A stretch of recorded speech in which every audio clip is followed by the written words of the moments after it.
So hi friends, நம்ம இந்த ஷார்ட்ஸில் என்ன பார்க்க போகிறோம் அப்படின்னு சொல்லிட்டு பார்த்தீங்கன்னா, நம்ம புறா இன்னைக்கு சரி ஒரு சின்ன வீடியோ எடுக்கலாம் அப்படின்னு சொல்லிட்டு பார்த்தோம். கடைசியில் பார்த்தீங்கன்னா நம்ம புறா எல்லாத்தையும் வெளியே விட்டோம். அதில் வந்து பார்த்தீங்கன்னா பழகாத புறா ஒரு புறா வந்து பார்த்தீங்கன்னா ஒரு பிளாக்கு, சுத்த பிளாக்கு மேலே, அதாவது ஆக்சுவலாக அந்த தர்கா இருக்குல்ல, தர்கா உள்ளே போயிடுச்சு. அங்கேருந்து போயிட்டு அங்கேருந்து பற்றி விட்டு நம்ம புறா விட்டேன். அப்படியே அங்கே போய் நின்றுட்டு திரும்ப இங்கே இறங்க மாட்டேங்குது. நானும் இறங்குன்னு ரொம்ப நேரமாக பார்த்துட்டு இருக்கிறேன், இறங்குன மாதிரியே தெரியல. அதனால தான் நான் எல்லா புறாவும் இந்த அன்டைமில் மணி வந்து பார்த்திங்கன்னா 7 மணி ஆயிடுச்சு. இவ்வளோ நேரம் ஆகியும் நம்ம வந்து இது பண்ணிகிட்டு இருக்கிறோம். ஆனால் அந்த புறா இன்னும் இறங்க மாட்டேங்குது.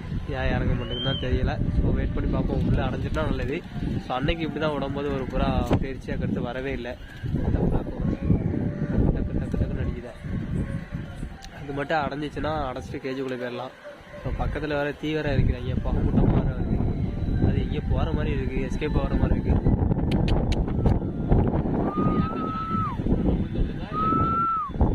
அது நம்மகிட்ட உள்ளது.